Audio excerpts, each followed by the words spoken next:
Vítáme vás v obci Senohrady.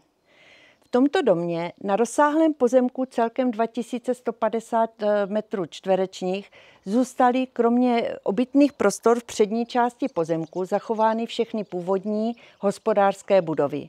Mé jméno je Jana. Mé jméno je Lenka a pojďte se s námi na venkovské stavení podívat.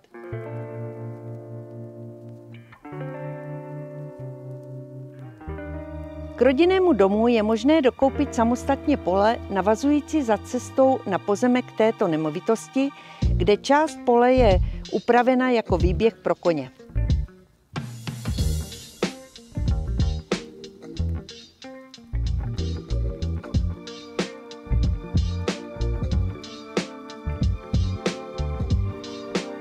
Součástí prodávané nemovitosti je i druhá bytová jednotka se samostatným vchodem, která po rekonstrukci může sloužit například k pronájmu a může navýšit váš rodinný rozpočet.